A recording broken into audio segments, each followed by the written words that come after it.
Prepare to experience the strongest radio allowable by law. Secrets will be revealed. Myths dispelled.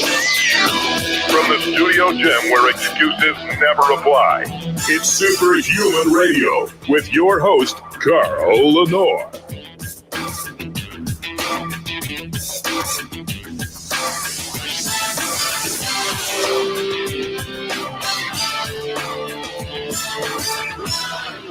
Hey, welcome back to another episode of Superhuman Radio. Today is January 27th, 2021, and we're going to be rejoined by one of my favorite guests, and actually a guy who was on some of my earlier shows, I want to say back in 2006, before he was a Ph.D., and before he became so popular in the physical culture and nutritional community.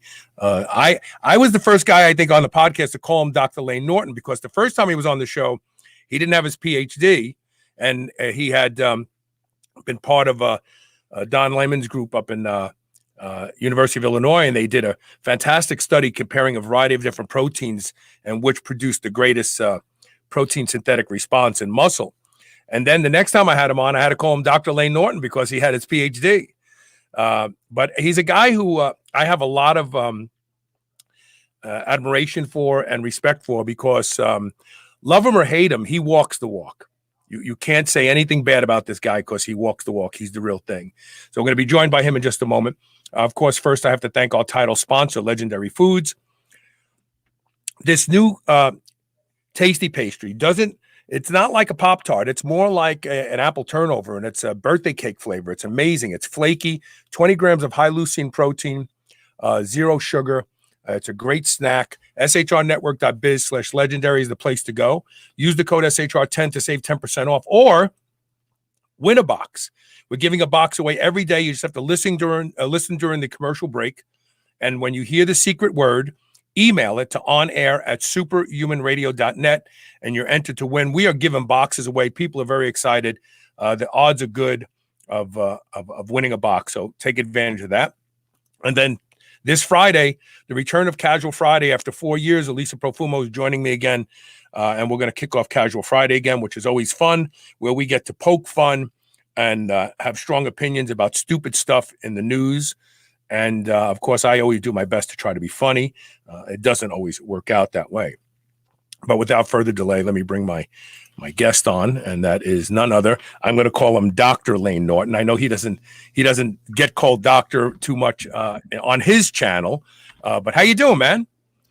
I'm great. How are you? It's been a hot minute. I think it's probably been, like 7-8 years since I've been on the show, something like that? Yeah, the last show we did was reverse dieting. When you were doing so probably like 5 or 6 years. Yeah. But you were one of my first guests early on in 2006. I want to say, when did you get your PhD? Was that 2007? 2010. Oh, wait a minute. Okay. Well, I remember when did you publish the study about comparing whey and soy and other proteins for the protein synthetic response? When was that study published? Yeah, so we published 2 separate studies that were looking at that very question. One was a shorter term study, and one was a longer term study. But the shorter term, I think, was published in 2012. I want to say is when that was published. I could have gone earlier. We had the data back in like 2009, late 2009. So I probably came on and talked about it, and then it just takes a long time to publish. So. Right. Yeah, just for new grad students or those who want to go to grad school, just to give you an idea, you better get used to delayed gratification, because that's what it's all about in grad school. Be patient. Now, I have to play this video first. So you've had some injuries. You've had some setbacks. Talk about your injuries real quick. Didn't you like blow out a disc in your back or something like that? I mean, I've had a few. If I go through the list, I guess. when I was 20, I had 2 herniated discs in my neck from rugby. And then I tore my right pectoral completely inside the muscle. So it was actually a very complicated surgery. I was fortunate to have a really great surgeon named Michael Corcoran, if I can give him a shout out, in Illinois. And he was able to actually repair that. That's a very difficult muscle tear to repair because it's basically like trying to sew hamburger back together. But that was in 2008. That took me a full 18 months to get back to full strength, pressing strength. And then I would say my first like serious low back injury would have been 2015, right before the Arnold Classic, the pro Arnold meet for the USAPL. It was my last heavy training session, and I remembered I squatted, felt fine, but then got on bench and my lower back started to kind of tighten up a little bit. And then I went ahead and finished with deadlifts because I was like, oh, I'm just a little tight, whatever. And then the next day I could hardly like stand up. Right. And that was probably, I mean, I didn't go get an MRI immediately or anything, but that's probably where I bulged or herniated it originally. Now, fortunately, I was able to get low enough pain level to compete that next week and actually won. But on my 661 squat attempt, I actually like came up a little bit sideways, and that's when I probably herniated another disc in my back. And so those injuries kind of dogged me on and off, especially getting ready for Worlds that year. I actually had to stop squatting and deadlifting about 10 weeks out from Worlds for about a 4-week period, which was very intimidating to not be able to do those lifts. And then fortunately got well enough to get in there and build some confidence, and then eventually like set the world record at the time and get a gold medal in squat and all that good stuff.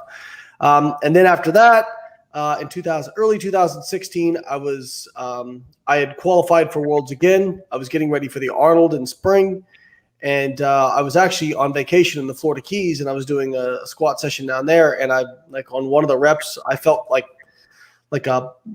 I don't know, it's hard to describe it. Like my left hip got hot and felt numb. And of course, stupidly tried to plow through that as well, and then continued to try to plow through it. And now knowing what I know about pain and pain research and whatnot, it's really disappointing because if I'd known then what I know now, I probably would be able to get well enough to go compete at Worlds. As it was, I kept doing the wrong things and had to pull out because of that hip injury. Rehab that back, was getting ready to compete again in late 2016.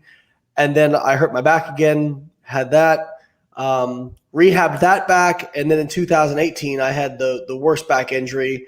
And I don't know I don't think these were like separate herniations or anything like that. I think I was just re-aggravating the same thing. Right. And so that one was so bad. That was in December 2017. December 2017. That one was so bad, I couldn't even get off the floor for about a 24-hour period. Like my wife, she was my girlfriend at the time, my wife had to like help me like out of bed to go to the bathroom. That's how bad it was. It was bad. But rehab that, came back, and have been largely healthy ever since, other than some various like dinks and dunks and whatnot. I actually made a post the other day about this. I've been dealing with like a nagging hip thing that's getting much better. But it's really funny because very few people talk about injuries, especially in the lifting community. And I know why this is. I think, one, everybody loves to show the highlights. They don't want to show the bad stuff. And two, you get injury shamed, which is a real thing. So it's like whenever you get injured, it's like people want to. It's kind of like I think they're trying to justify in their mind why it's not going to happen. Why they don't do it? Yeah, why they don't? Why don't they don't push their body to see how far it can go? Right. Or it's, well, look, the bar was dipping lower on this side, or oh, your technique was terrible. Was bad, or and actually, when you look at the evidence-based stuff, the research shows that like actually, if you're somebody who is like who believes that they need like really great technique or perfect technique, there's actually higher rates of injury amongst people who have that belief.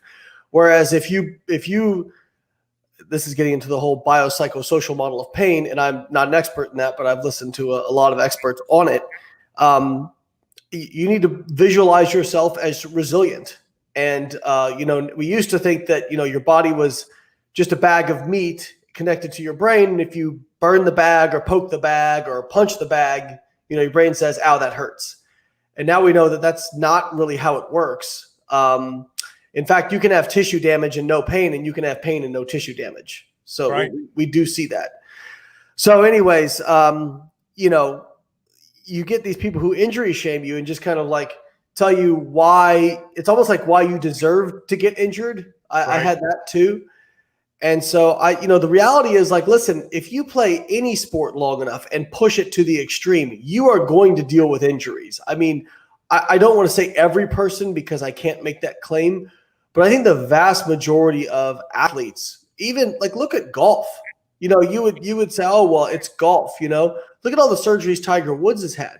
Look at how messed up his back has gotten because you're people don't realize this, but every golfer, a serious golfer, ends up with side-to-side scoliosis, and that's no bargain to grow old with. Right. So it's if you're going to compete, I'll never forget what the surgeon who did my pec tear surgery said, because I asked him, how do I avoid this happening again? And he looked at me and he said, don't get out of bed. Just stay in bed. He's like, we had a receiver, because he was the surgeon for the Chicago Bears. He said, we had a receiver who tore his bicep just reaching out for a pass. Like that. That's all he did. So I think like people don't want to accept that there's randomness to the universe and that not everything is in their control. And so I think that by trying to find an explanation as to why someone got injured, it like gives them a sense of comfort. I can avoid it now if I understand why it happened. I know.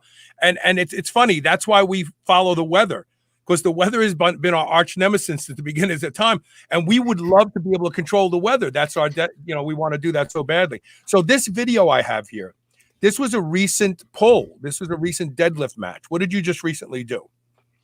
In 2019, so I did Raw Nationals, and it was my final pull was 727. So that's this right here. I love it. Let's watch.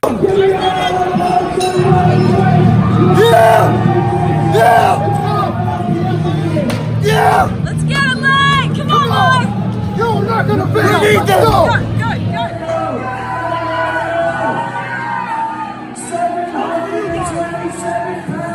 It's a chair gold medal position, Layne Norton, the final Layne.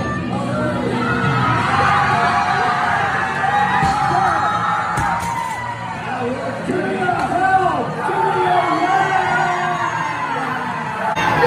yeah! I told you! Yes! Yeah! What are you listening to in the headphones right before you? Why are you laughing? When you look at yourself, it's just so hard to watch for me. No, it's funny. People think I'm like real angry or whatnot, but that's actually like me having a lot of fun. Like that's actually really fun for me to get that. It's funny.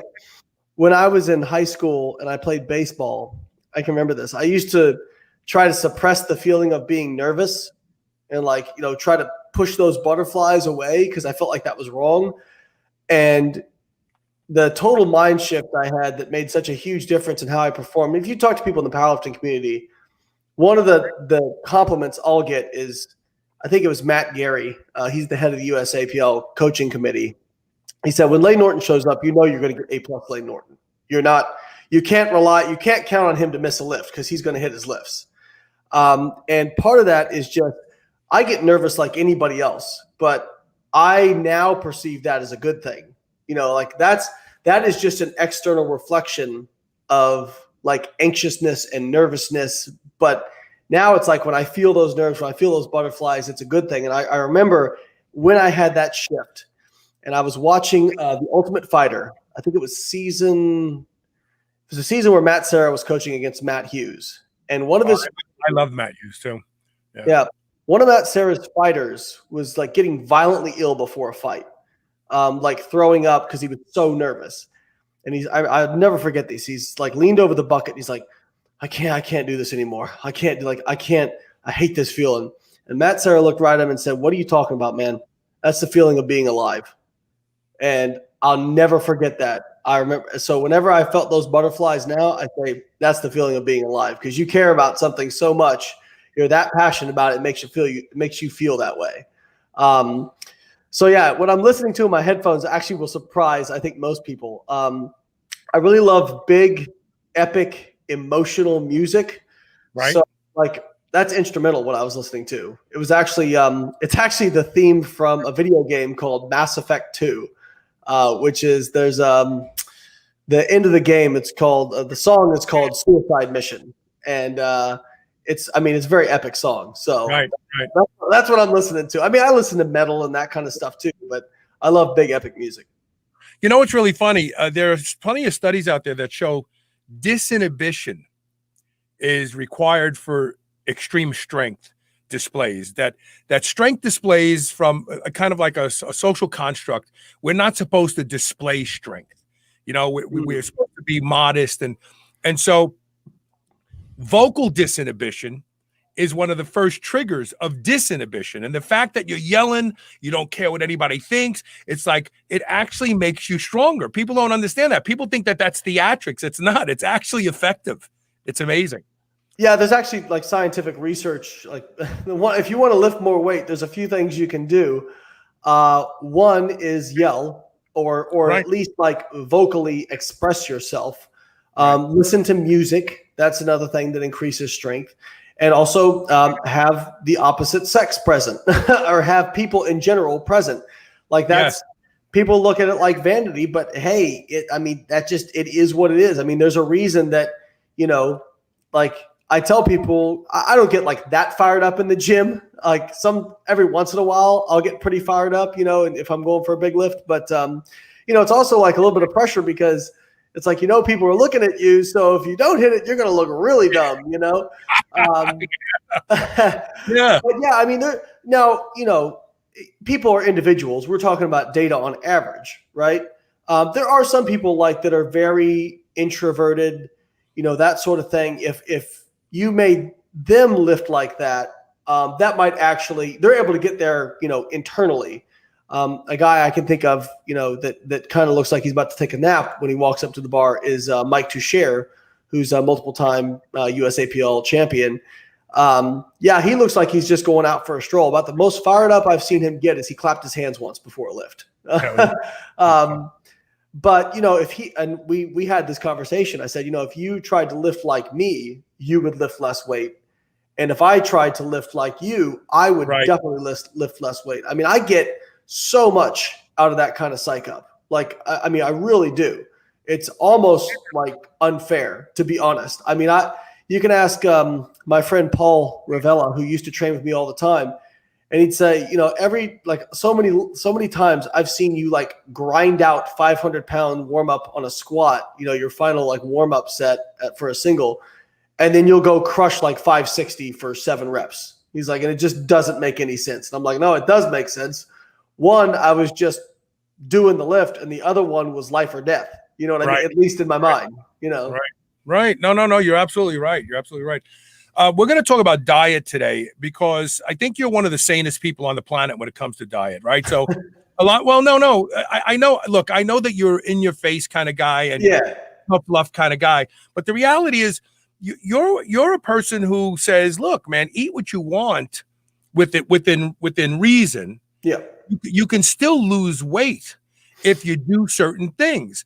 And most diet gurus in the world say, when asked what's the best diet, they'll say the one that someone will stick with the longest. Because let's face it, consistency is really the magic in diet, not necessarily the food that you're eating. And you're one of the guys that's continually you didn't hop on the carnivore bandwagon. You really didn't hop on the keto bandwagon. We're going to plug your app. And I know that your app works with all of those, but you've been a flexible diet guy for your entire career, right? Yeah. I mean, I would say I was on the clean eating side of flexible dieting when I first started, but so when I first started bodybuilding, I read the bodybuilding magazines like anybody. Right.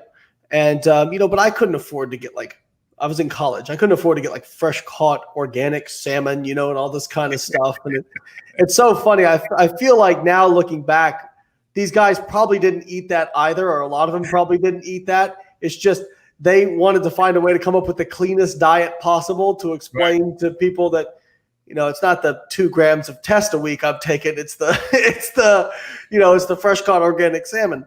But they would leave the macros at the end of the diet that these guys would follow. And I'd be like, well, I can't go get some of those foods, but I can hit those macros. And so I started doing that. And that's kind of how that started.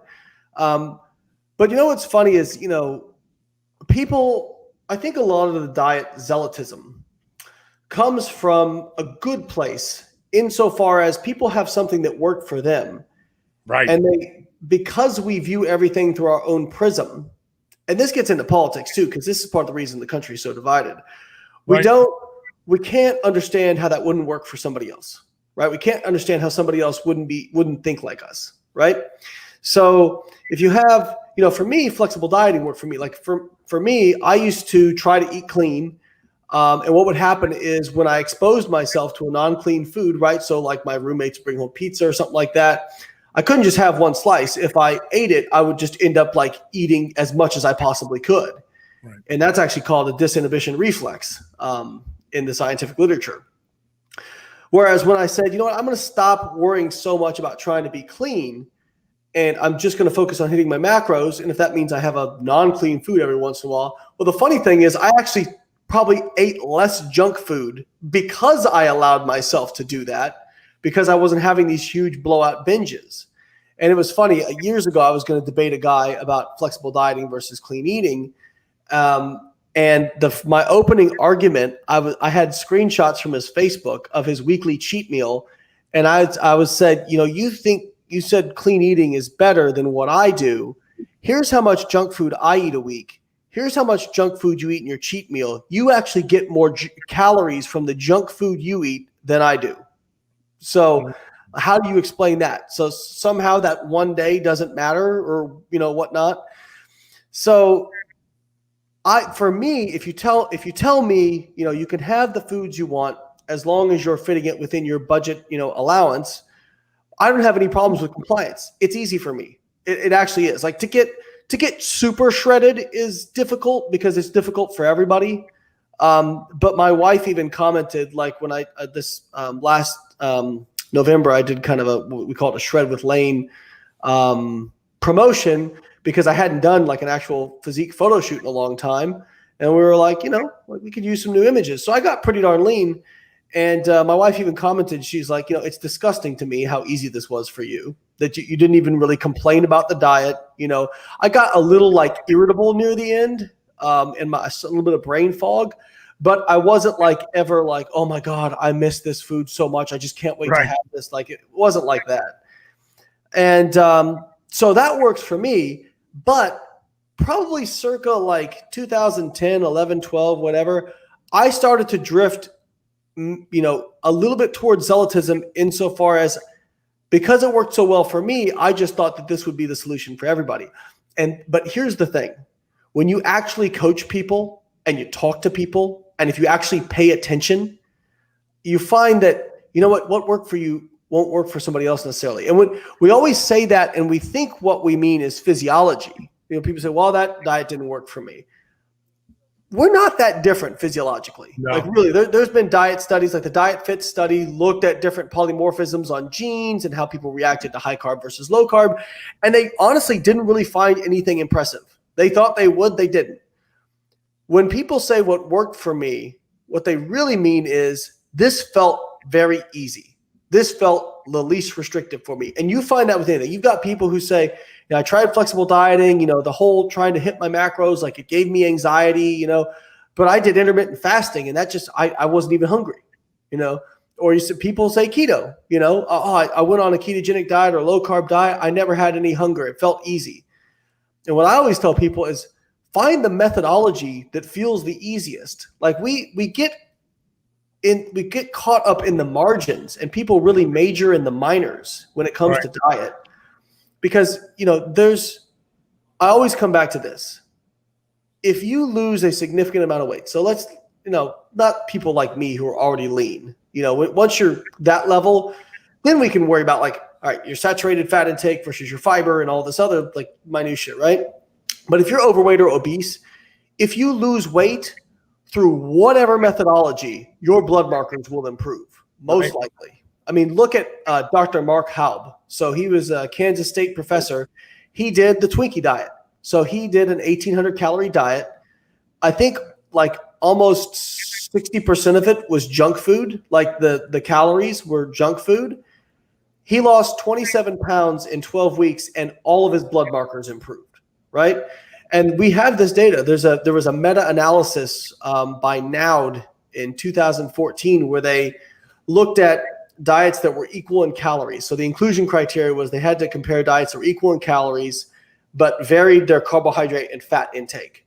And what they found was there was no significant differences in really any blood marker for health based on these two diets. What was significant was how much weight did they lose? And basically they said, basically the conclusion was virtually all the health benefits from dieting could be explained, the majority of which can be explained by the weight loss.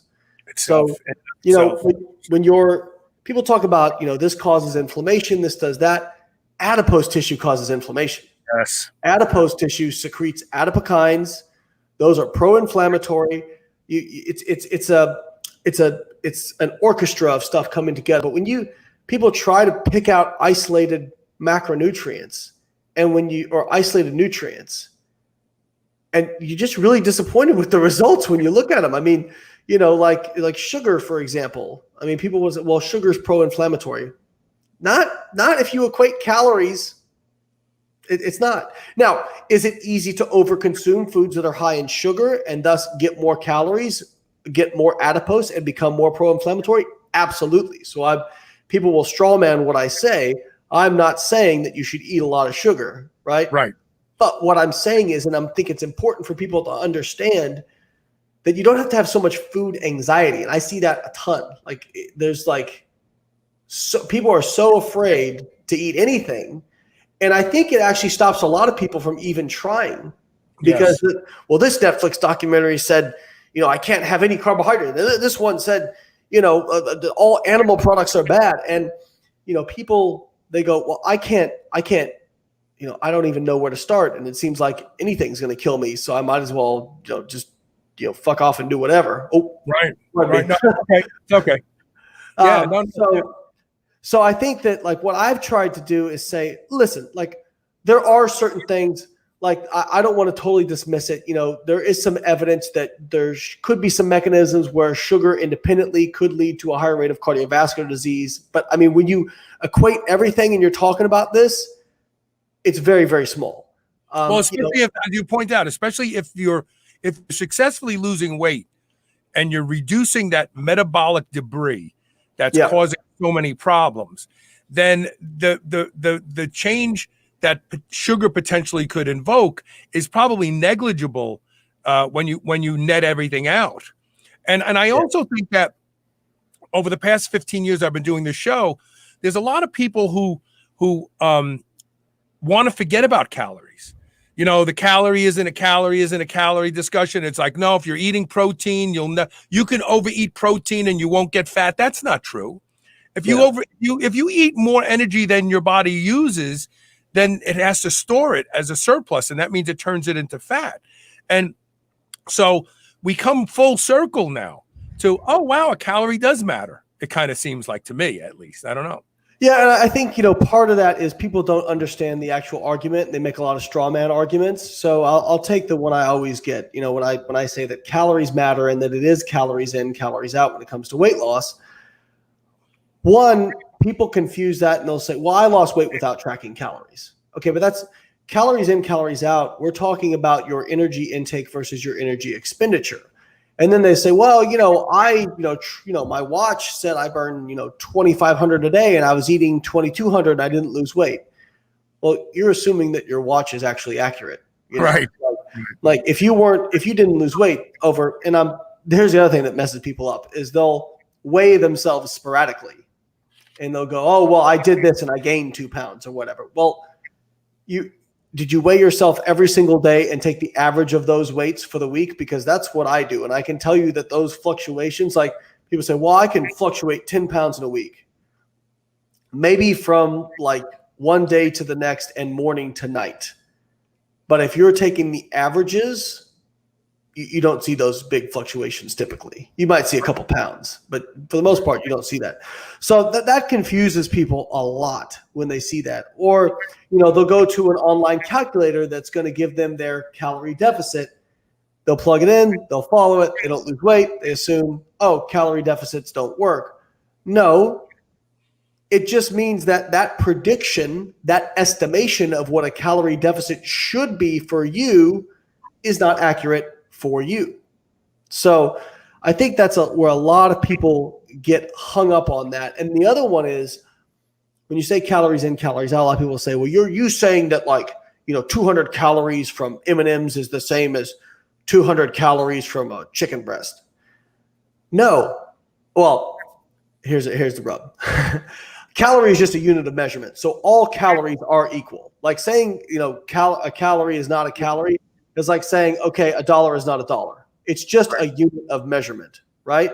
Right. Now, if I like to use financial explanations because I feel like it's more intuitive for people.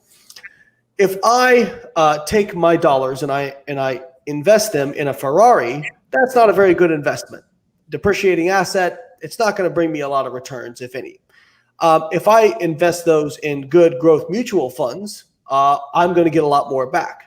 So, yes, 200 calories from chicken breast are the same 200 calories from M&Ms, but those calories will have a differential impact on what happens in terms of my returns on energy expenditure. So we do know, and there was actually a really recent paper that came out with very, very controlled metabolic reward study showing that high protein diets do in fact increase energy expenditure, and even independent of the increases in lean body mass. Because some people have said, well, high protein diets increase lean body mass.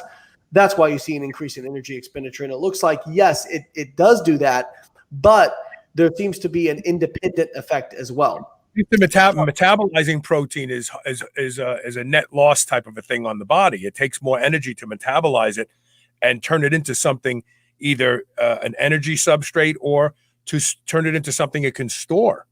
So it takes more energy of the body, right? Right. So, and we got to be careful with how we frame that. So it's still a net energy positive, right? So the TEF or DIT, we call it thermic effective food or diet induced thermogenesis. Basically, how much energy does your body have to input in order to extract the calories from the food you eat? Lipids, fats are like 0 to 3%. Carbohydrates are around 5 to 10%, and protein is around 20 to 30%. Alcohol is like 10 to 20%. It's intermediate.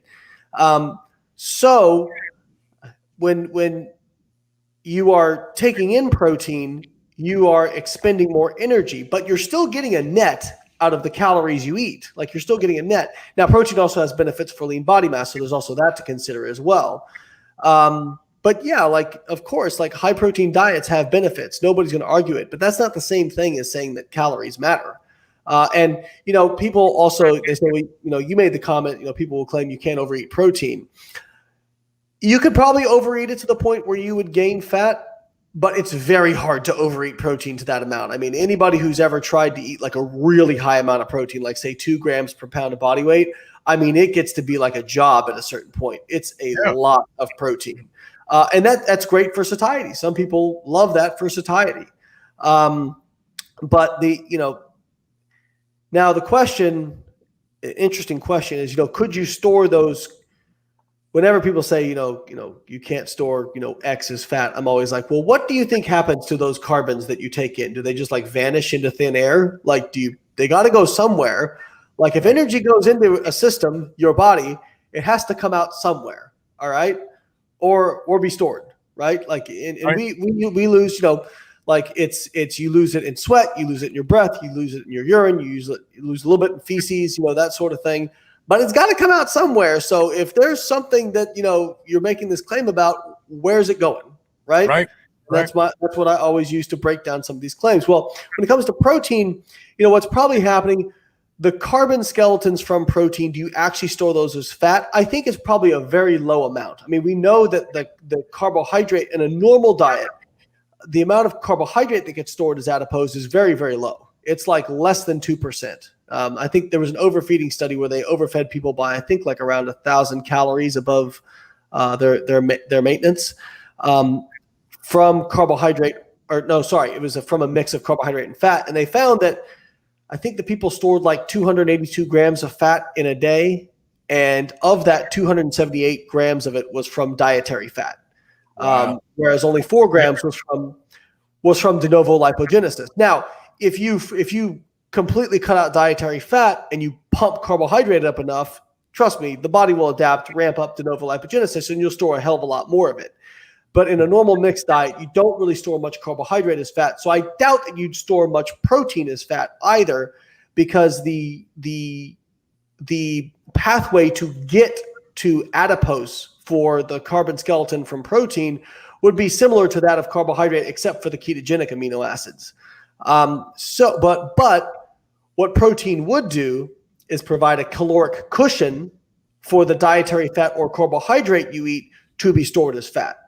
So that's where people may be technically correct in saying that we don't store protein as fat. True, but if you're eating any dietary fat whatsoever and you're eating a huge amount of protein that causes you to be in a caloric surplus, then you're going to store more of that dietary fat as fat. So, these are, I think, part of the reason people don't like to admit calories matter is because it's like it takes away kind of the biohacking sort of. Yeah, right. Oh, you can fool the body. But what I was going to say, and to summarize this, is, but none of this really matters if you're in a caloric deficit. Am I right? Like all these manipulations by the body kind of are very complicated. Most people go, oh, F it. I am just not, like you said, I'm just not going to eat. But the reality is, if you know that you're truly in a caloric deficit, and you can establish that over time, or you can go get a bomb calorimeter, or I have a breathing unit that hooks up to my iPhone, and you determine here, this is how many calories I need a day just to maintain. And you're eating 300 or 400 calories or less a day, then none of this really matters. You don't have to worry about the mixing of carbs and fats and all that other stuff. Is that right? Yeah, I mean, I don't want to say that nothing else matters, because that's a very strong statement. There probably are things that matter a little bit, but when it comes to body composition and most markers of health, I would say that the data is pretty strong that, even if you're in a calorie deficit, if you pump your saturated fat up high enough, you can start to get some wonky things happening with LDL cholesterol and LDL oxidation of cholesterol, that sort of thing. So I don't think I'd recommend that. But, if it comes down to if somebody was asking me, let's create a hypothetical of, somebody says, well, the diet I can stick to is a high saturated fat diet, but it's allowing me to lose fat. Am I making myself worse? No, you're probably getting healthier by losing the weight. Now, are you getting as healthy as you possibly could be if you were including less saturated fat and more polyunsaturated fats? Probably not. And this is where people in carnivore get it really twisted, because they'll say, well, look at me, I'm healthy and my LDL cholesterol is 500 and I haven't dropped dead yet. And that represents a fundamental misunderstanding of one, how LDL cholesterol works in terms of heart disease, and two, showing that doesn't really prove anything, right? You can find people who were very healthy, who had low cholesterol, who had a heart attack. Or you can find people who had high cholesterol who didn't have heart attacks and lived to old age, right? There's always outliers. But that's why we operate, when we make recommendations, we look at what the averages do. That's very important, because that's people get all pissed off about the government and their recommendations and whatnot. The government's got to make recommendations based on averages. That's just the nature of the game. And that's a very difficult task to do. So, this misunderstanding, a lot of it is, I think people don't understand the concept of lifetime risk, right? So I use the example of compounding interest, right? So there's, I'll give an example just because it's fresh on my mind, but I recently wrote a big debunking of Paul Saladino's appearance on the Joe Rogan podcast. It was 50 pages long and almost 300 citations. But Paul will say something like, well, my LDL is 500. I've been this way for several years, and look at me, I'm healthy. I don't have any calcium in my arteries, this and that. No, not right now.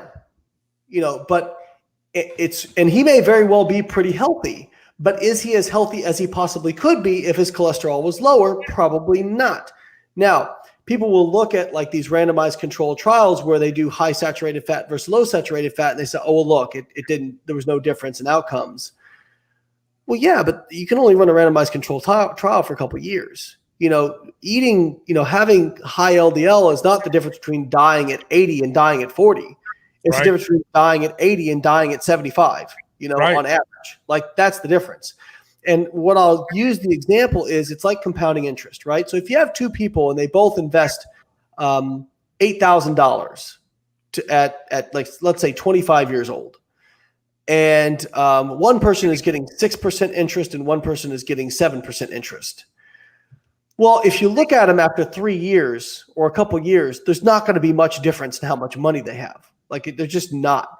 But if you look at them by the time they're 70, there's going to be a huge difference in how much money they have if they're both getting if they're both getting 1% difference in interest. That's because it's a lifetime accrual, right? And, it's not the exact same thing, so I'm guilty of a little bit of false equivalence, but, that it's a lifetime exposure. It's easy to understand. No, I get it. I get it completely. I want to take a commercial break. I want to plug something real quick too. So you listen to this interview and you're thinking, wow, this sounds really complex and I don't even know where to start. Well, there's an app, and where can people get this? At the App Store? Yeah, so we're on Apple and Android. So you can go to our website, joincarbon.com, and you can download from either one. So we got it on the App Store and Google Play. And regardless of what your diet style is, keto, if you're vegan, if you're low carb or low fat, you will be able to use this app to help guide you to your goals. And again, this is not a zealot app. This isn't like, no, you've got to eat this only. I see people on keto boards, and they say, oh, it's not working. My hair's falling out. I can't sleep. And I want to say, get the F off the diet. I mean, it doesn't sound like it's for you. Like, why people are going, oh, you're not eating enough fat, or it's like, it's not working for you. That's why I agree with you. Diet has become religion. Like, and I've said on this show dozens of times, if your diet style comes with an annual cruise and a membership card, you're doing it for the wrong reason. Absolutely. But there's an app out there for sensible people who want to focus on goals and get there. You can go it's called Get Carbon, right? It's called a Carbon app, right? Is that what it's called? Yeah, join Carbon. So it's called Carbon Diet Coach. And basically, it does all the same things a nutritional coach would do, where you go there, you put your information in terms of, your weight, your body fat, some other measurements. If you're not sure your body fat, we can help you estimate it. And then you give your dietary preference, you listed off the dietary preferences. And then even within those dietary preferences, you can shimmy the macros a little bit within certain ranges. So you can really tailor it to what's sustainable for you, what's easiest for you. And then you check in with the coaching part of the app every week. We recommend logging your weight daily because that gives more accurate data. And then the coach will adjust or not adjust your macros based on how you're progressing and your specific goal. And you can even adjust your rate of loss or rate of gain depending on what your goal is. And then we have an integrated food tracker into it as well. So it's kind of like, people say, what's the difference between this and MyFitnessPal? Well, MyFitnessPal is just a tracker. This is a coaching app primarily. You're paying for the coaching portion. It's $9.99 a month or less. It's less if you buy 6 months or a year up front. And it's the best thing going. Honestly, I've used it to coach me for the past year and a half. And it's cool to use something that you designed, the logic that you designed. And people will say, well, why do you need something to coach you? I'm like, because I'm an emotional idiot like everyone else, I'm liable to make stupid decisions based on emotion and not logic. And so just having an app to, kind of crunch the data unbiasedly and say, no, here's what you're doing. That takes so much stress away from me. It's been, I mean, I'm just happy to have it just for me. So thanks for plugging that. But we really do believe it's a great I'm doing thing. the audience. I'm doing the audience a big favor by plugging it. My intentions was to help them. I mean, you're very successful. You don't need me, but they need you. They need you. Let's take a quick commercial break. We'll be right back. Stay tuned. We're talking with Layne Norton.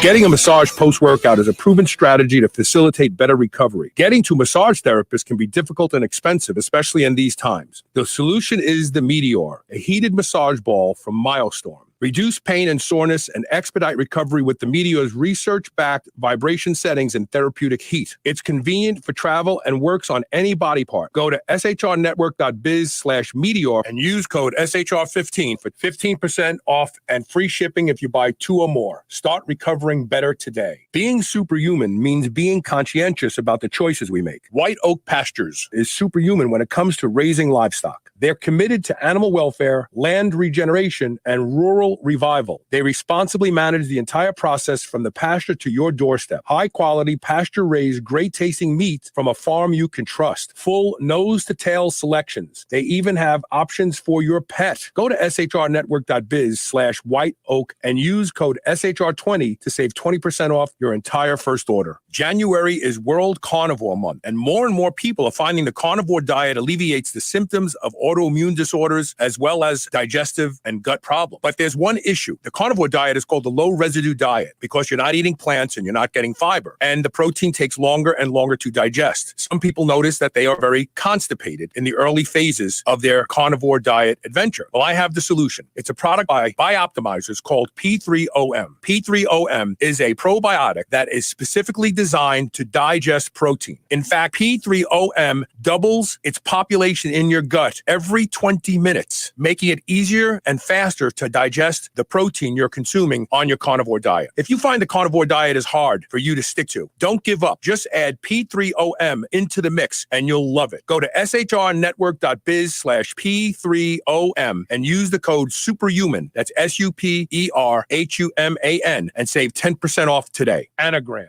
By now, you're aware of the cognitive benefits of nootropics. My friends over at Pure Nootropics are giving my listeners 10 to 30% off their already great prices on over 70 high-quality nootropics. Stock up on DHM so you can feel good after your holiday celebration, or try the Superhuman Stack to boost your brain and energize your day. Go to shrnetwork.biz/pure, that's PURE, and start saving today.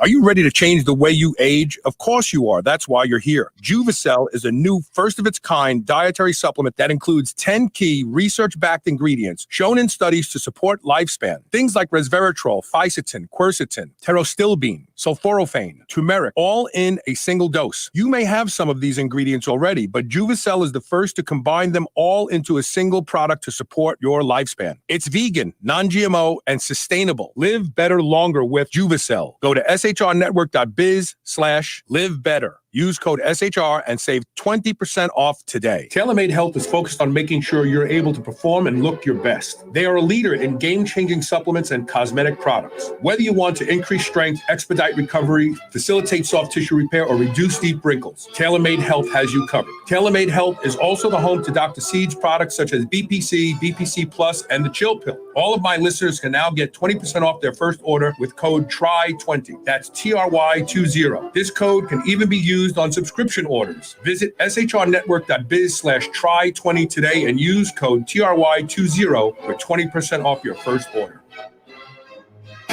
This is the Superhuman Channel.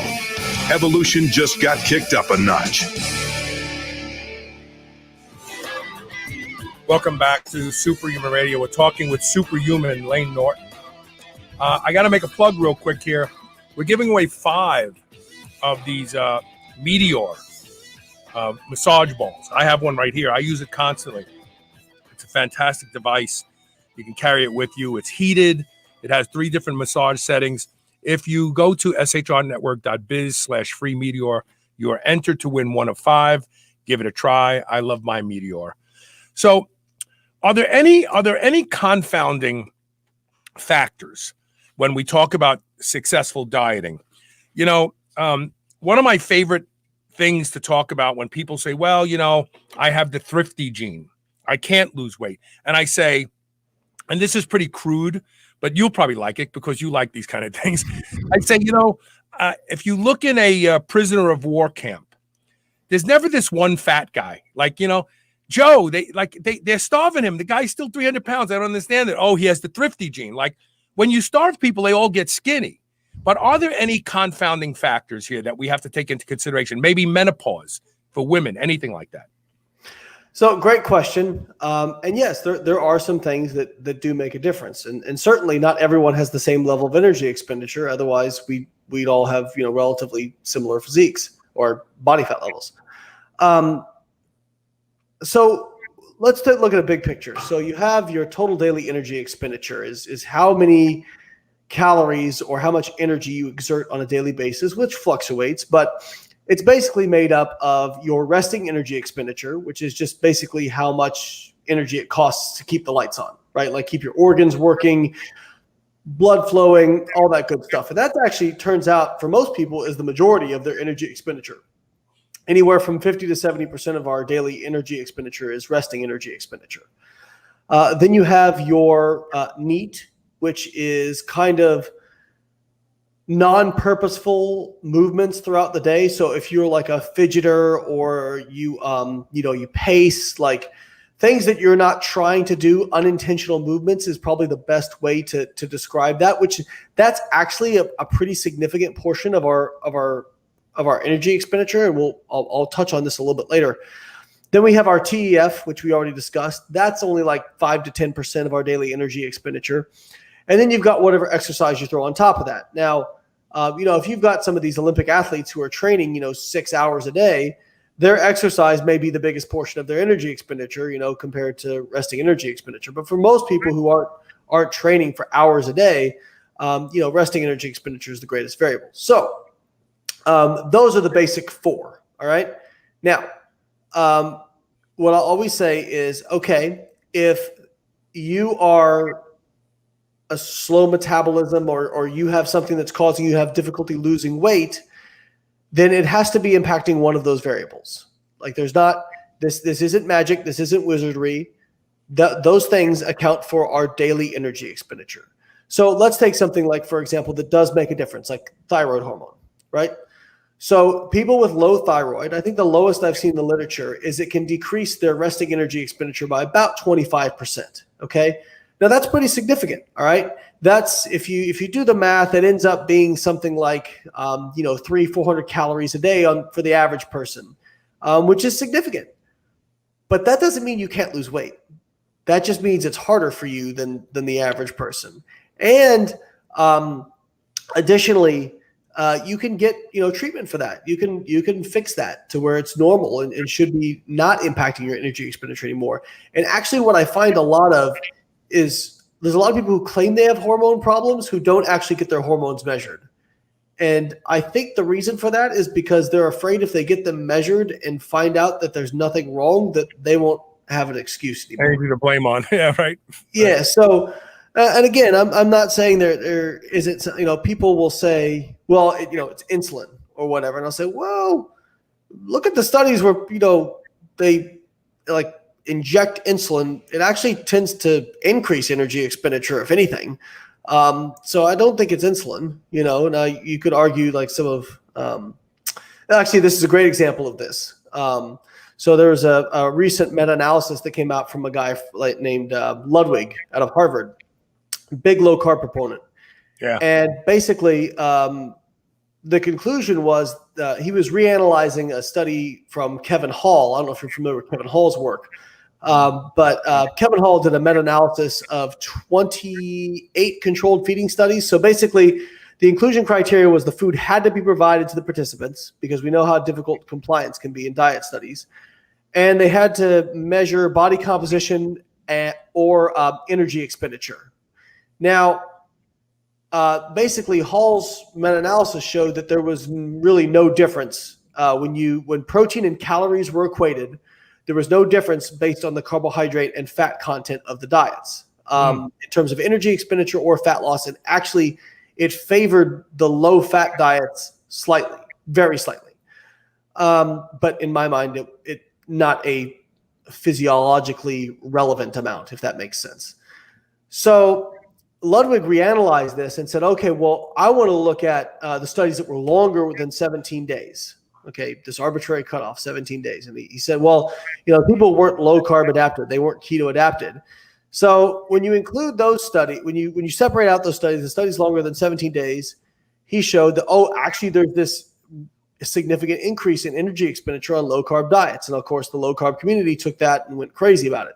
Right. So I actually looked at the study because I'm like, okay, well, if we're getting an increase in energy expenditure, it has to come from somewhere, right? So Ludwig's own study was one of the studies included this meta-analysis. So Ludwig had this study where they had people on maintenance calories, and they either put them on low carb, medium carb, or high carb diets. And they showed an increase of 400 calorie per day energy expenditure on the low carb diet. Now, here's where people who don't read the fine print of this stuff get lost. They measured their resting energy expenditure. There was no difference in the groups. They measured physical activity. There was no difference. So where is this difference in energy expenditure coming from? Well, when you look at the methodology used, there's basically a couple ways to measure energy expenditure. You have your metabolic ward, metabolic chamber stuff, which is a direct measurement of energy expenditure. It can be indirect, but it's the most direct measurement of energy expenditure. And then you have something called doubly labeled water. Now, if you're going to do a free living study that's a long period of time, you're going to use doubly labeled water, because doing a metabolic chamber, I mean, any more than a month, it's just completely impractical, because you literally are housing people in food jail, basically. Right. And you've got to, I mean, if you're going to take people out of their jobs and have them contained in a chamber for a month, you got to pay them. It gets very, very expensive. So anyways, basically what you see is all the studies that favored the low carb were all done with doubly labeled water. And the other thing I pointed out was that in none of these studies that showed an increase in energy expenditure, none of them showed a difference in body composition. So if you're truly getting an increase in energy expenditure, wouldn't we see a difference? Yeah. We should see a difference in body composition, especially if these are longer term, but we don't. And so if you really look through the literature, what you find is that low carb diets, doubly labeled water doesn't appear to be validated in low carb diets. Yeah, not effective way. Yeah. The technical reason for that is probably because on a low carb or ketogenic diet, the amount of CO2 you expire is greater than the amount predicted based on these equations. And that CO2 amount, that gas exchange ratio of O2 to CO2, is one of the components of this equation that helps determine total daily energy expenditure. So like if you look at again, metabolic chamber is a direct measurement. So if you look at metabolic chamber data on normal diets, it has about a 0.8-ish R value, which is basically a measurement of how tightly correlated these two are. A 0.8 is pretty good. Right. With low carb diets, it's a 0.5, which means that it's not so good.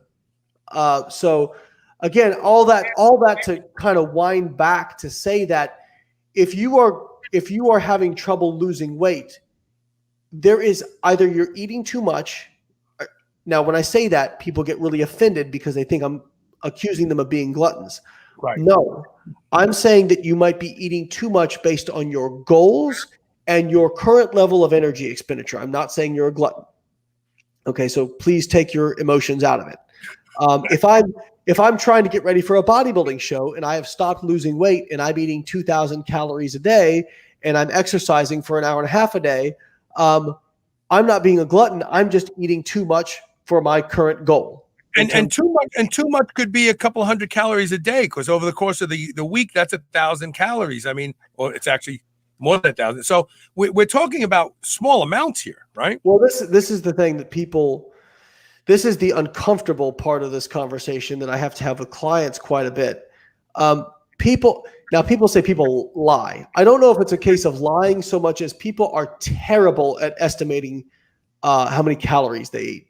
Right. So there was a study a while back. There's a couple studies I'm going to cite here, but there was one study where they put people in metabolic ward and had them track their calories and report them. And then the researchers were also tracking exactly how much they ate. They found that the people underreported their caloric intake by about 50%. So most likely it's not your hormones. It's the fact that you're not accurately tracking what you're eating. And when I say that, I'm not saying that you're necessarily lying, but people don't people will diet well during the week and then they'll go crazy on the weekends. They'll be like, oh, I'm eating 1,500 calories, can't lose weight. No, you're eating 1,500 calories during the week and then you're eating 4,000 on the weekends. Right. That's why you can't lose weight. Right. They grab a handful of nuts or they take licks and bites and snacks that they don't account for. And those can add up to a significant amount throughout the day. And then if you've never actually, I had this with, I still remember this conversation on Instagram with a lady. She was saying she was eating 1,600 calories. And I said, listen, have you ever had the experience of like weighing every single piece of food that goes in your mouth and tracking it? And she was like, no. I said, listen, I'm not saying you got to do this for the rest of your life. I just want you to do this for 1 week. I don't want you to change anything about your diet. I just want you to track it. 2 days later, she came back and says, oh my God, I'm eating 2,700 calories. I said, yeah, and actually it's probably more than that because guess what happens when people when you tell them to weigh everything, they stop snacking and they stop taking licks and bites of stuff because you're not going to weigh like a lick of something while you're cooking, right? Right. So those add up. People say, well, it's only 50 calories here, this, there. Yeah, 50 calories in isolation isn't going to make you fat. But when you add it up over the course of the day, it's a huge difference. And now just to show you how powerful the cognitive dissonance is of people not wanting to admit this to themselves, there was a study done where the researchers gave doubly labeled water and basically told people, listen, we're going to know if you're overeating using this method, okay? We're going to know how much you're eating. We want you to report accurately. So, of course, people did not report accurately. Right. And the researcher, they actually argued with the researchers about how much they were eating, right? You're wrong. You're wrong. Yeah, you're right. wrong. Yeah. So it goes to show like it feels like an attack when somebody says that to us. And that's where people can get sucked into this whole, calorie deficits don't work, or, I have a bad metabolism or this and that. I'm not saying there aren't people out there who have slow metabolisms. There are some people who have, slower than normal, resting energy expenditure. But it's not why most people can't lose weight. And in fact, they've done numerous studies where they've taken obese or type 2 diabetics and looked at their resting energy expenditure and seen that it's not different from people who are lean. Actually, like usually overweight people have higher resting energy expenditure than people who are lean. Of course, there's a lot more for energy to do. I mean, they have big bodies. Right. Now, if you equate lean body mass, there's no difference, right? Like there's very little difference. But still, obese people tend to have higher lean body mass just because they're carrying around more total mass. And then you look at what was I going to say? They also, type 2 diabetics and obese people lose just as much, if not more weight than predicted compared to lean individuals or non-obese individuals. So, it's on average, this isn't the reason that people are having trouble losing weight. Now, the difference is, there's kind of like two camps right now that have been divided. There's like a camp where it's nothing is your fault. It's all the evil food industry, you made you fat. And then there's the other camp of chemtrails are making you fat. I know. It's everything makes people fat today. Right. And then there's the other camp it's all your fault. You're just a glutton. You're lazy. Both of these are not helpful narratives. They're both wrong. There is absolutely something with obese people in terms of like their level of food reward. Trauma seems to play a role in it. Some people use food for comfort. There's a sociological aspect. I mean, think about the last time you went to a social event and there wasn't food. There's a psychological aspect to it. There's evidence that some foods, that food addiction is the wrong term, but food dependence. And there's obviously the hyperpalatability issue, and all those things matter. And even like right down to obese people get a higher reward from food. Like my wife has commented, she's like, you don't give a damn about food. Like it's just fuel for you. I don't put food on a pedestal, but other people I've talked to, I had a good conversation with Ethan Suplee. Are you familiar with him? He's an actor who lost a ton of weight. Yeah. I follow him on Instagram. Yeah. So really nice guy. Really I loved My Name Is Earl. I go back to old episodes of it. I love that show. Right. Yeah. So Ethan talked about how, so actually when I was out there, we trained together. I was out in California and I said, you want to grab a bite to eat afterwards? And he said, no. And that's okay. No worries. And he said, actually, the reason I said no was I don't really like eating in front of people. Because of, and he's like, also like, I know if I go out to eat, like I have this background where I used to put food on such a pedestal that it's just not a healthy thing for me. I said, okay, cool. No problem. But that was a really interesting insight, right? Like, whereas I go out to eat, I don't even think twice about it. I'm just like, all right, it's food, right? But that's not the same for everybody. So, this idea that you're a glutton, you're a sloth, that's a very unhelpful narrative. And even like when you look at, they did a survey of obese women and they found that out of 100 obese women, 60 had some kind of sexual assault or trauma in their background. Right. Many of them had said, I became big so that men wouldn't be interested in me or that I felt like I could defend myself, So all this stuff matters. All this stuff matters, but it's a combination. There is a personal accountability issue.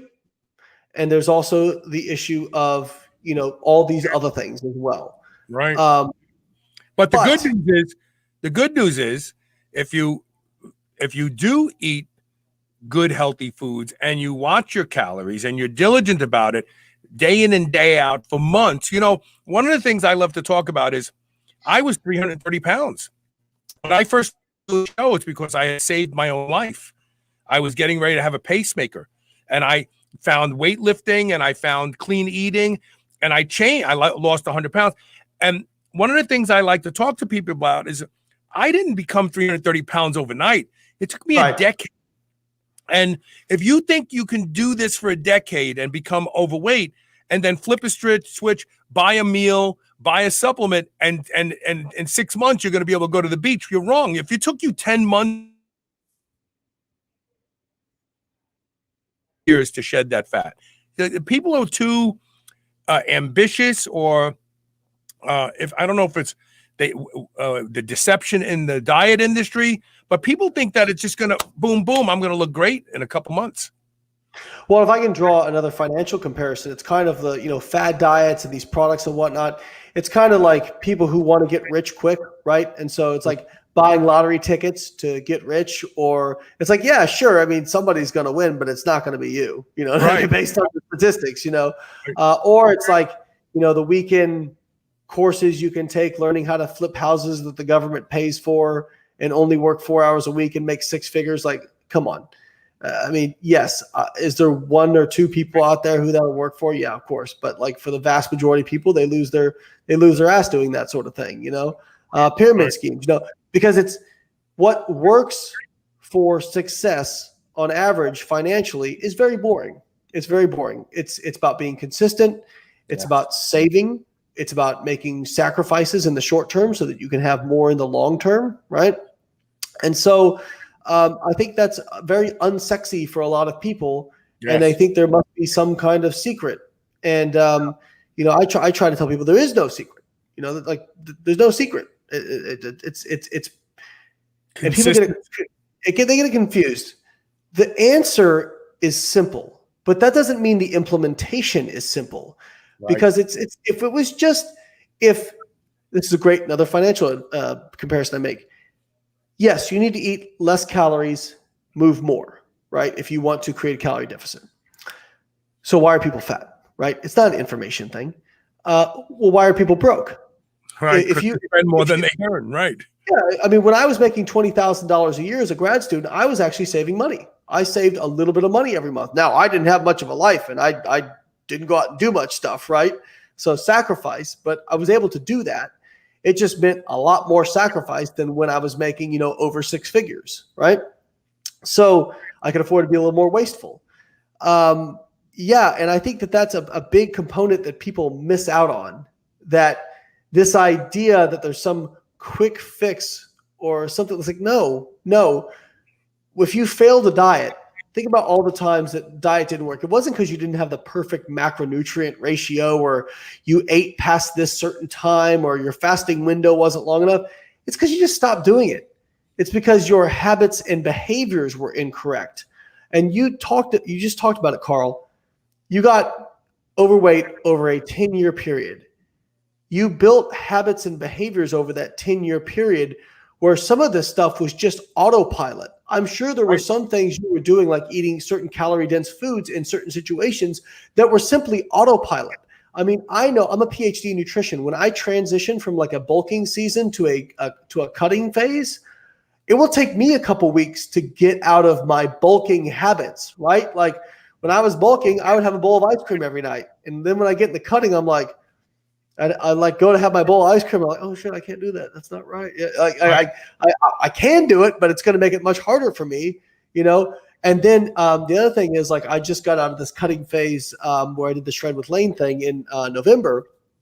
I still have some of those habits. Like I'm still, like this morning, I got up and I could eat just like a quick bowl of oatmeal or cereal or something like that to get out the door real quick to go train.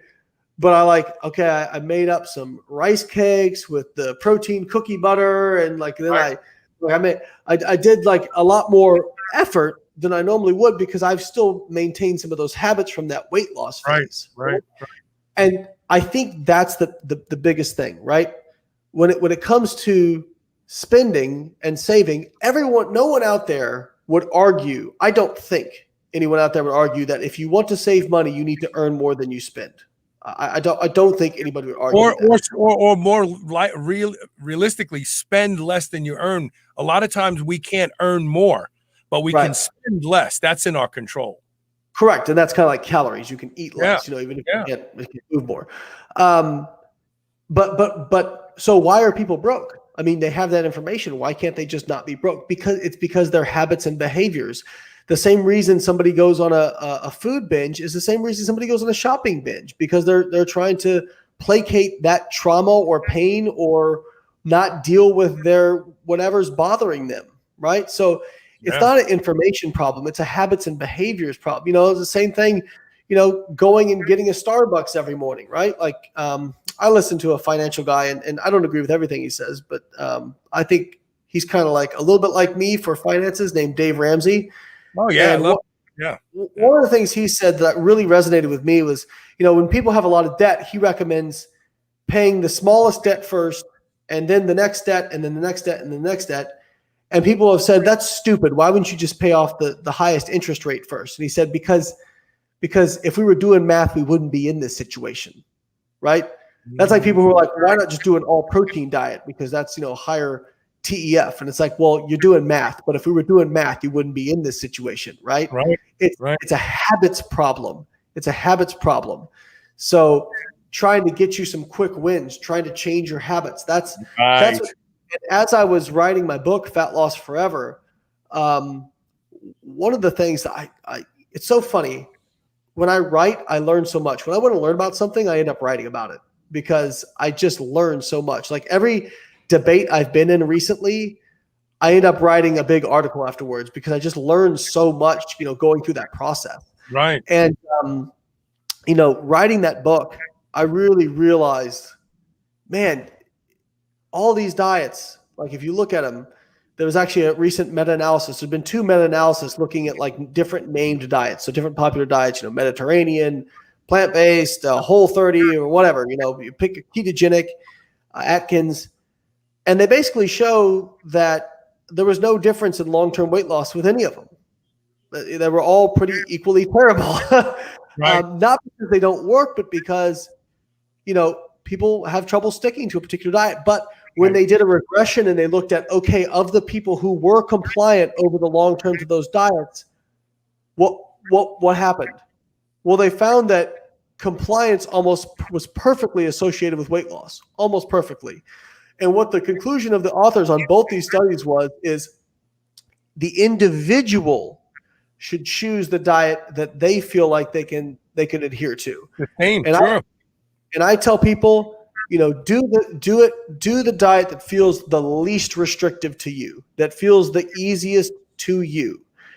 And it's really that consistency. I put up a post in our Carbon Diet Coach Facebook group today, and I said, be honest with yourself. I know that weight loss can be a frustrating thing. I know, when your weight fluctuates, it can make you feel bad. I want you to do this for 6 months. For 6 months, be consistent. You don't have to be perfect. Be consistent. Don't have any huge blowouts. Just be consistent. Just try to get close, right? And do that every day. And if you do that, not even every day, like just most, like the vast majority of the time, right? Yeah, with no big right. no big blowouts. And you will be shocked at what will happen in 6 months.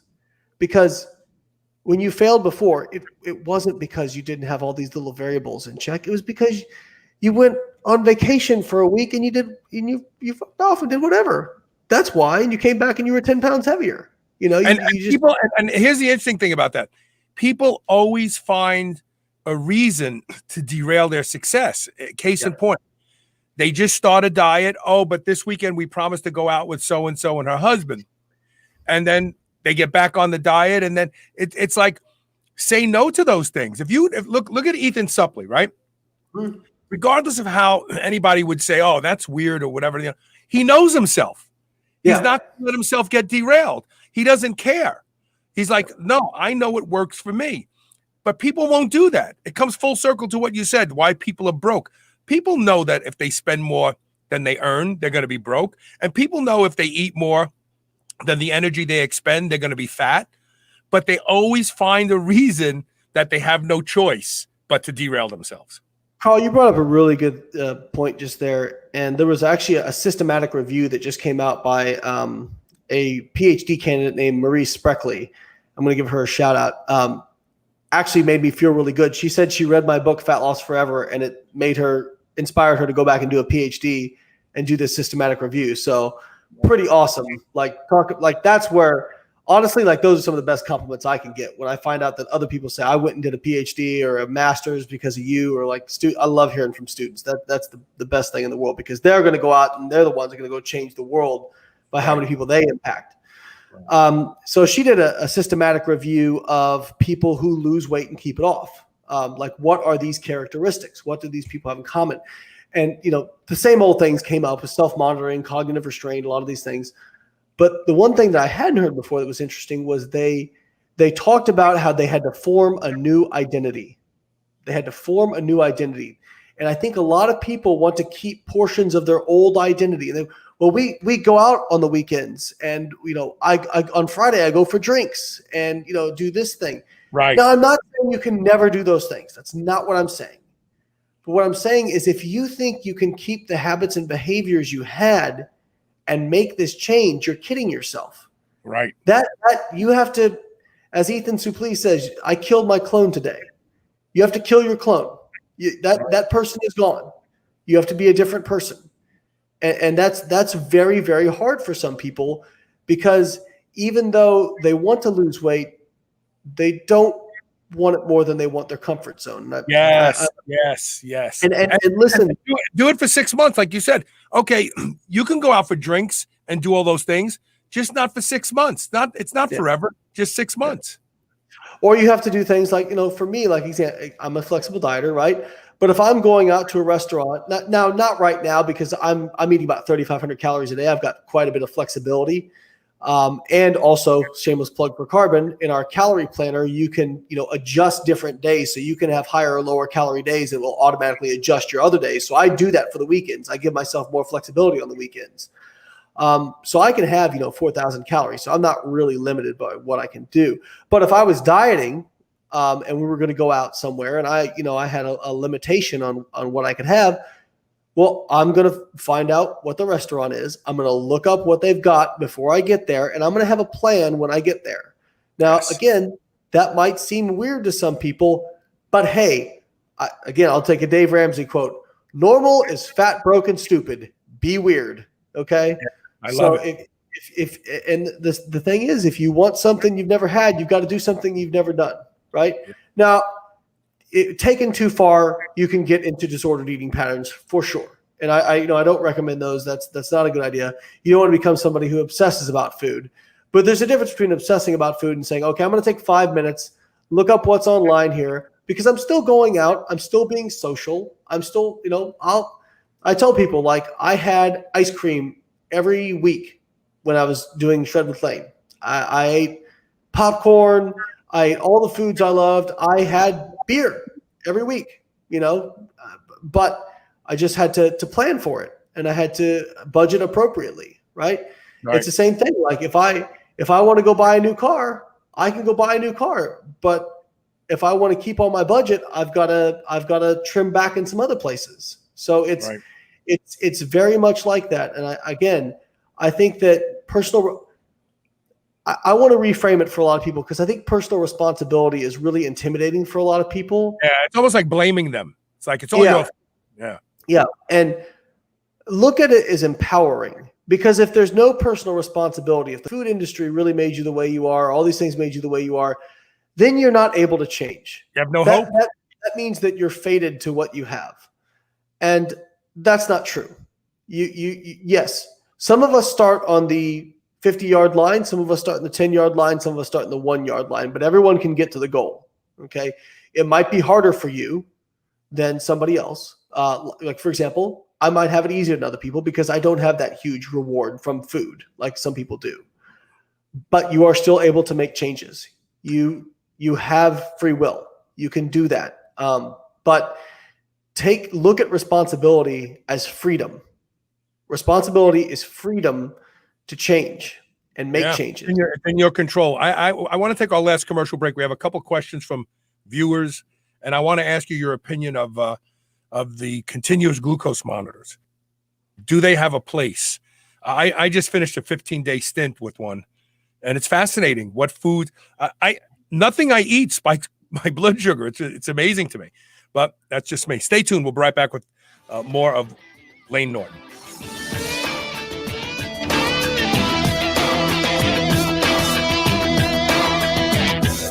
New Mass Pro Synthogen X2 just upped its own legendary game. To distance itself even further from the rest of the pack, Synthogen X2 now has double the key active ingredients. If you've ever wondered what steroid-like recovery feels like, Synthogen X2 delivers. See why others compare it favorably to powerful bodybuilding drugs at synthogen.com. Mass Pro Synthogen. When you train with it, you'll gain with it. Do you remember those delicious toaster pastries you had when you were a kid? You know, the rectangular sugar-filled snacks? Well, guess what? Legendary Foods has just made low-carb toaster pastry. This is the first of its kind, and honestly, these things are amazing. They have 3 to 4 net carb, less than 1 gram of sugar, and 9 grams of protein. You can eat them right out of the wrapper or lightly toast them. The only question is, which flavor? Strawberry or brown sugar cinnamon? They're available at eatlegendary.com and Amazon. Whether your goal is to build muscle or burn fat, you'll find everything you need at Redcon One. Need help getting a good night's sleep? Try Fade Out, or the most popular pre-workout supplement on the market today, Total War. Sign up for their new Transformation Challenge and win $10,000. Or shop for apparel that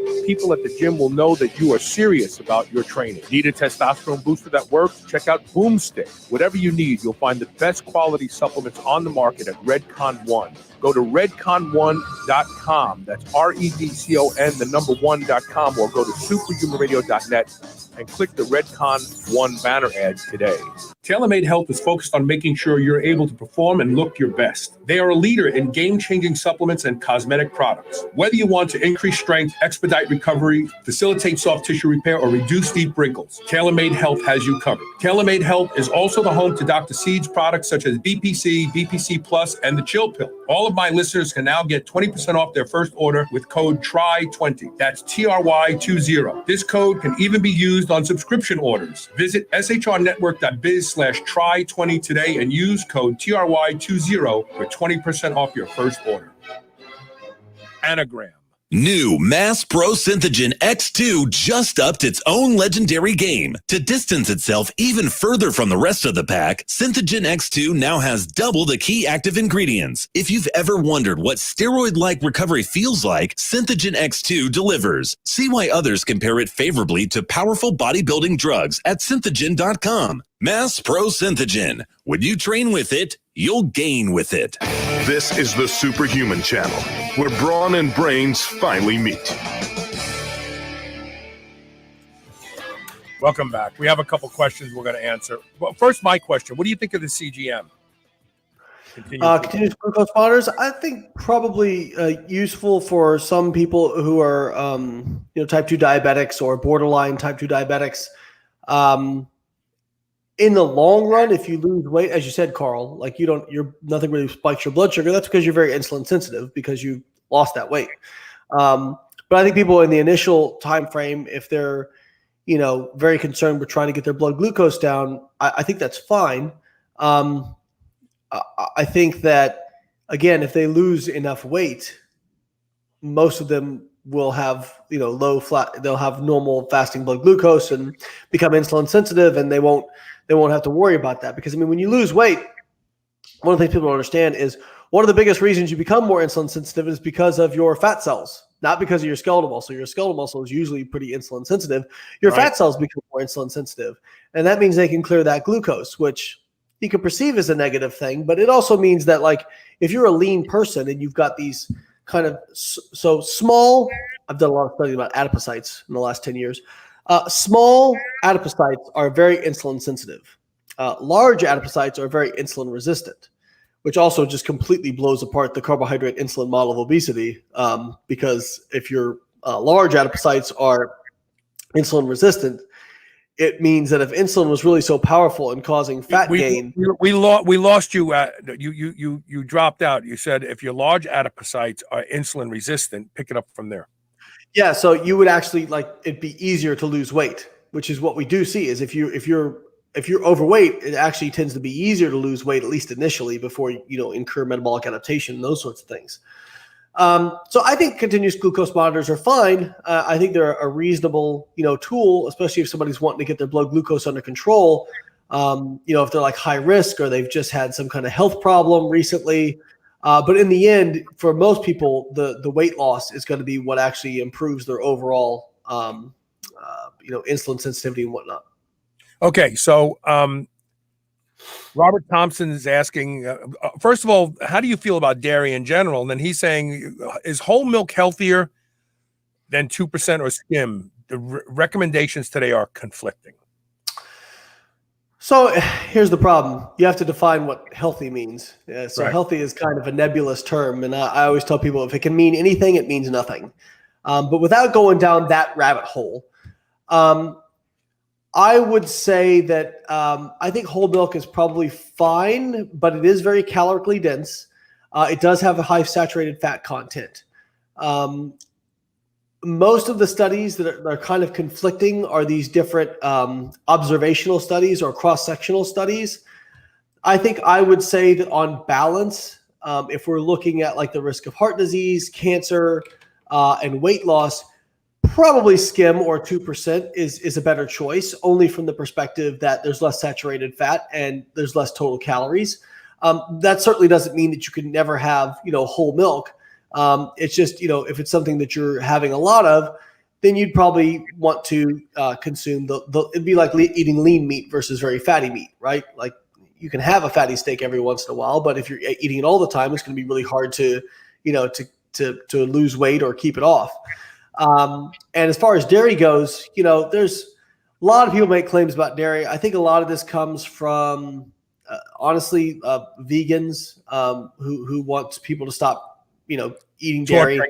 Yeah. So if you look at the research, people who drink more dairy are leaner, stronger, have better bone mineral density. People say, prostate cancer, this and that. That's really only associated with whole milk and probably just because of the saturated fat content. If your total daily saturated fat content is reasonable, I don't think you really need to have much to worry about.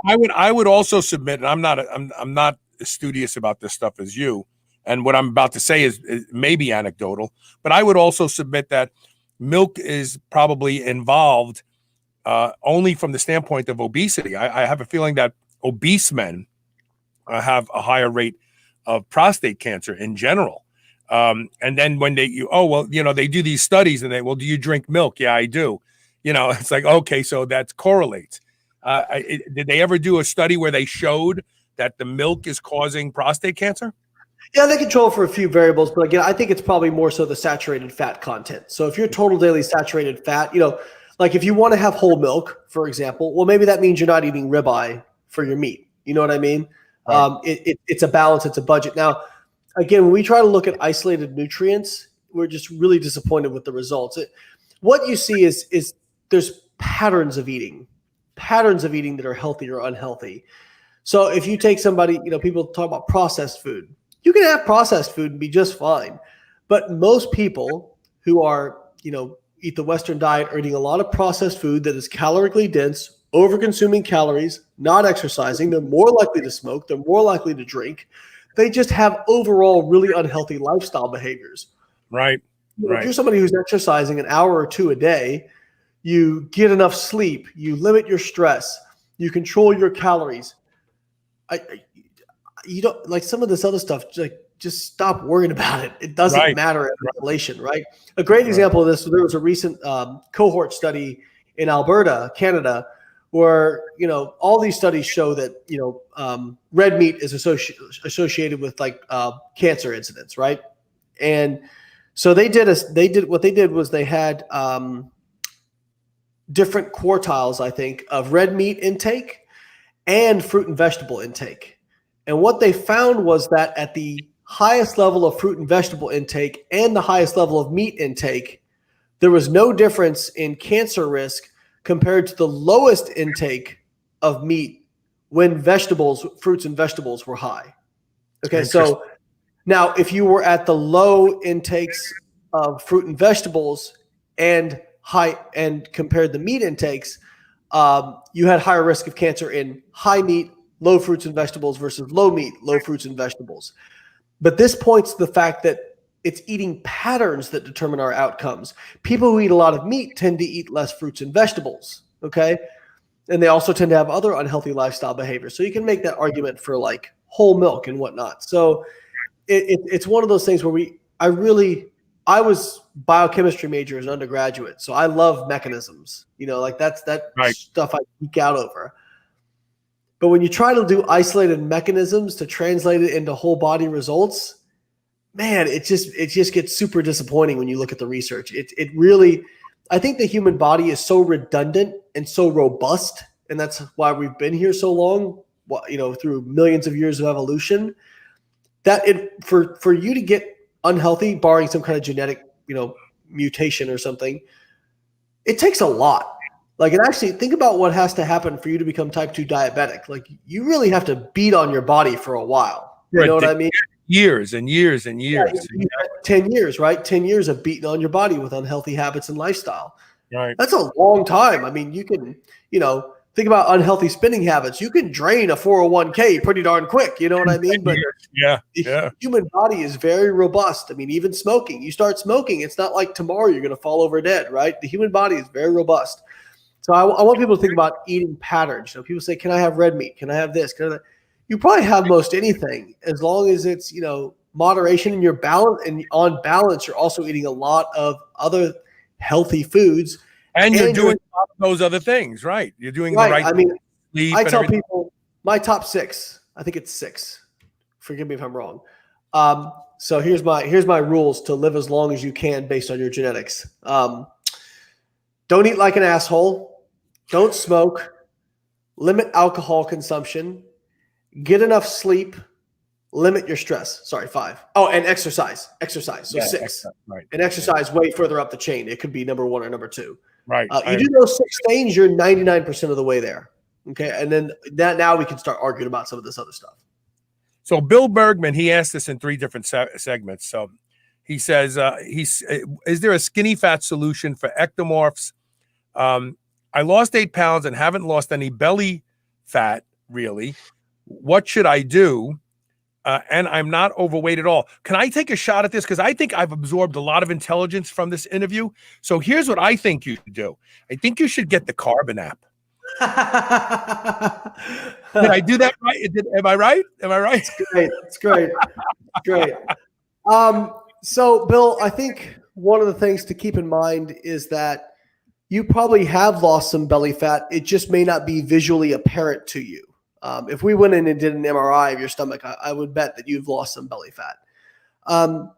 So I think there's a couple things to unpack with this. So first off, the body types like ectomorph, mesomorph, endomorph, that's been disproven. That there really aren't those sorts of body types. And in fact, there's a graphic out there where you can see Christian Bale in different movie roles, and you can see him looking like an ectomorph, a mesomorph, and an endomorph, depending on what he's doing with his resistance training and his diet.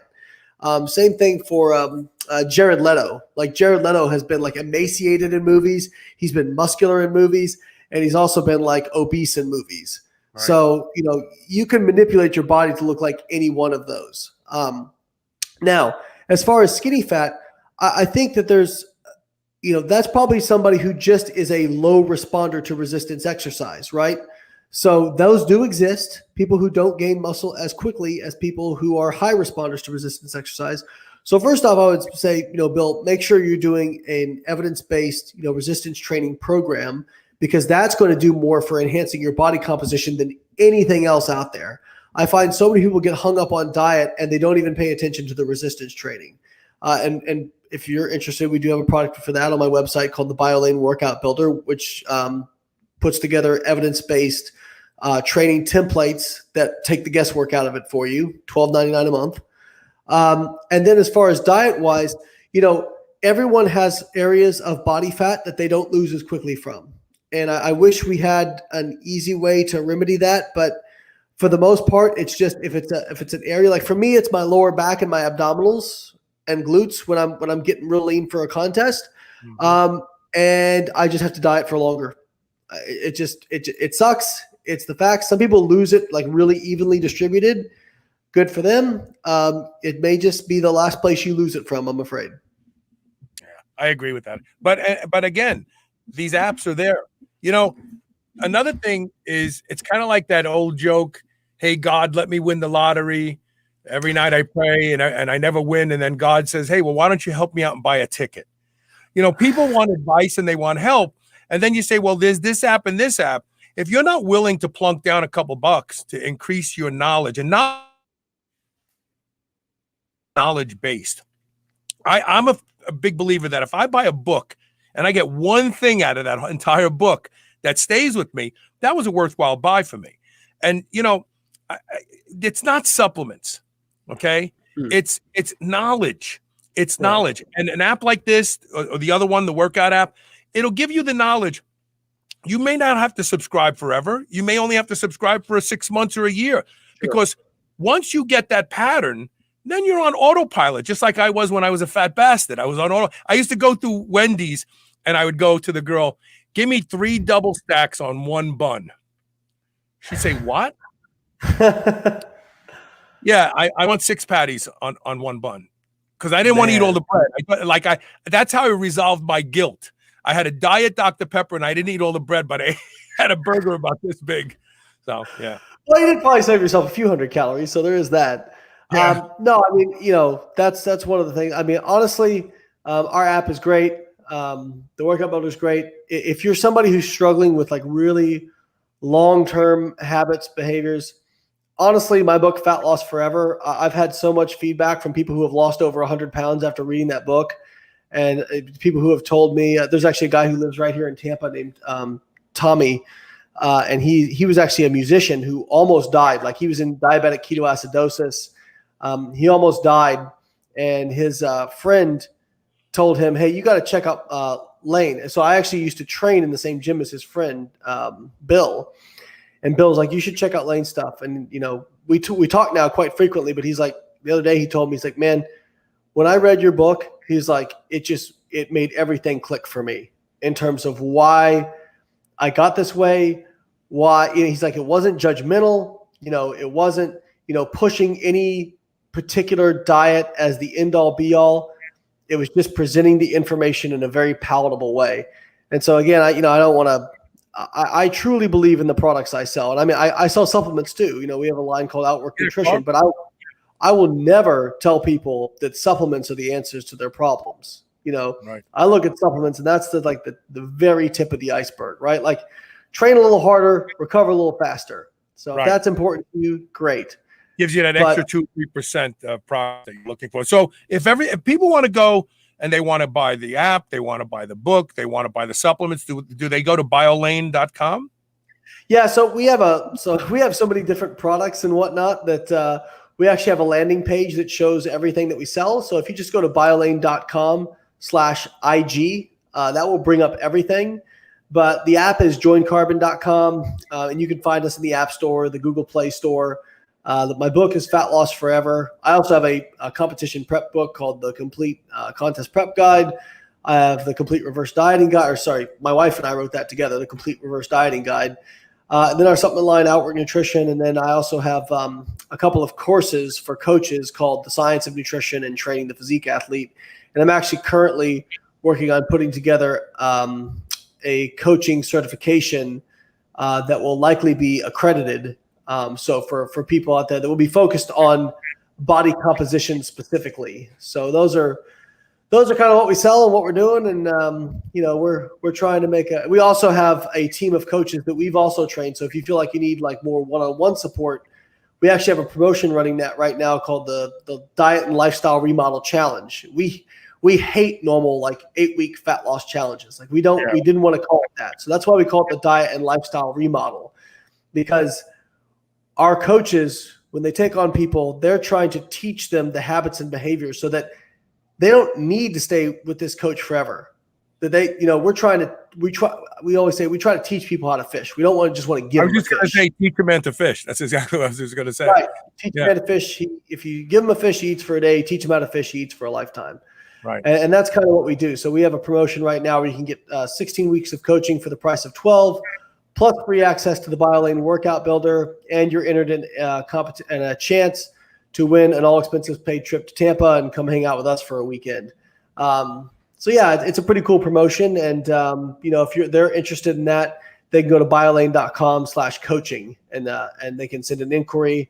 And if they do that by the 31st and sign up by the 31st, then they can get in on that. So it's a pretty cool, we have a pretty cool spectrum of stuff we do. And we're really trying to positively affect as many people as we can. All right. Well, look, it's been great to visit with you again. And I do want to have you back on the show again. I'm sure I'll get questions from the audience.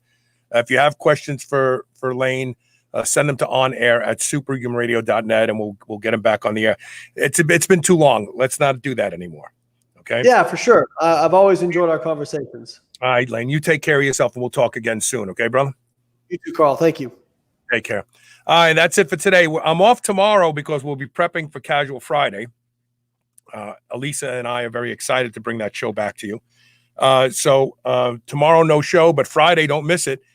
Live right here, the lovely and talented Elisa Profumo will be back on the air with me for an episode of Casual Friday. If you have any topics you want us to cover on the show, send them to casualfriday@superhumanradio.net. See everyone Friday. Share the show. Please share the show. See you later.